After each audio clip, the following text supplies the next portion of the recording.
Good morning, friends. Today we are going to study the poem The Quarrel. Quarrel means झगड़ा, झगड़ा करना. प्रायः बच्चे, आपके जैसे बच्चे, children like you, quarrel in schools, in their houses. So here we are going to read the poem on the quarrel. Quarrel. So we will read now what is written in the book. It is common for brothers and sisters to quarrel. Not only brothers quarrel but sisters also quarrel. भाई भी झगड़ते हैं और बहनें भी झगड़ती हैं. Although sometimes they may not even be able to say why they quarrel. Sometimes we don't know the reason but we quarrel. कभी कभी बिना किसी कारण के, बिना किसी खास कारण के भी झगड़े होते हैं. बच्चे झगड़ते हैं, कोई खास कारण नहीं होता, ऐसे ही बैठने के लिए, उठने के लिए, बगल में सोने के लिए, खेल के समय में तुमने ऐसा क्यों किया, तुमने ऐसा क्यों किया, why did you do this, I will not tolerate that. So sometimes children quarrel without any solid reason. So, but how long do such quarrels last? But the poet is saying that such quarrels don't last for long. ऐसे झगड़े बहुत देर तक नहीं टिकते हैं. How do they end? So how do these quarrels end? ऐसे झगड़ों का अंत कैसे होता है? So we are going to read the poem line by line. First line is, I quarrelled with my brother. The poet is saying that he had quarrelled with his brother. Poet को अपने भाई से एक बार झगड़ा हुआ था. I don't know what about. He is saying that he did not know what was the real reason. I don't know what about. I don't know why I quarrelled. What was the reason behind that? One thing led to another. एक के बाद दूसरा शुरू हो जाता है. If a person is quarrelling, if person is speaking bad, speaking angrily, using hypertension tone, then other person also becomes angry and they also speak in the same way. So one thing led to another. एक के बाद दूसरा हुआ. एक आदमी गलत बोला तो सामने वाला भी गलत बोला.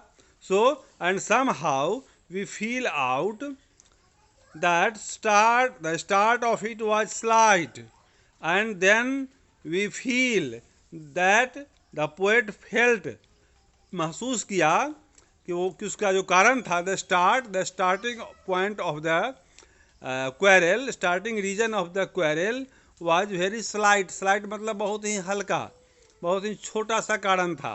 स्लाइट रीजन, बहुत ही छोटा कारण.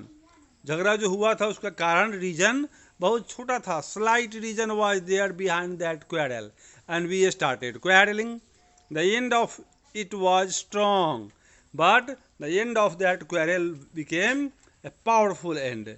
The ending point became strong.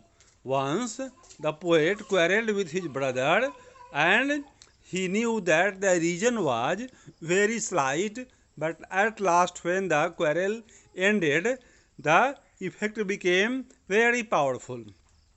He said he was right. My brother was saying that he was right. झगड़ा कब होता है? जब सामने वाला आदमी बोलता है कि वो सही है, लेकिन जैसे ही सामने वाला आदमी गलती महसूस कर ले कि sorry I am wrong, then the quarrel stops. So he said he was right. I knew he was wrong. The poet is saying that he knew that the brother was wrong, but the brother was saying that he was right. Poet बोला कि उसका भाई गलत था, उससे गलती हुई थी, लेकिन भाई बोल रहा था कि नहीं वो ठीक है. We hated one another. When we are in quarreling mood, we hate each other. Hate मतलब नफरत करना. ये hate, नफरत. हम लोग एक दूसरे से नफ़रत करने लगे. झगड़े के मूड में जब इंसान होते हैं तो वे एक दूसरे से नफ़रत करते हैं. we hated one another. The afternoon turned black. That afternoon became black. जब घर में झगड़े का वातावरण होता है, when we are in quarreling mood, then we feel that the afternoon turned black. That afternoon became black. White का मतलब अच्छा और ब्लैक का मतलब यहाँ बुरा. वह दिन, वह आफ्टरनून बुरा साबित हुआ हमारे लिए, black. Then suddenly my brother thumped me on the back. और तब मेरा भाई अचानक आया और मेरी पीठ पर हाथ रखा. And said, oh come along. बोला कि नहीं छोड़ो झगड़े की बात, दोस्ती करते हैं, come along, we can't go on all night. इस तरह से हम लोग रात भर झगड़ा नहीं कर सकते हैं. I was in the wrong. मुझसे गलती हो गई थी, उसने अपनी गलती मान ली. So he was in the right. So he took the right approach. मतलब जब तक वो बोला कि he was right, he was taking wrong approach. But when he said that he was wrong, then he took the right approach, because the end of quarrel is possible only when we accept our fault. जब हम गलती करते हैं तो हमें अपनी गलतियों को स्वीकार करना चाहिए. when we speak sorry, then the quarrel ends. अगर otherwise, when we are rigid that we are not at all at fault, till then the quarrel goes up. But when, as soon as we start accepting our mistakes, then the quarrel ends.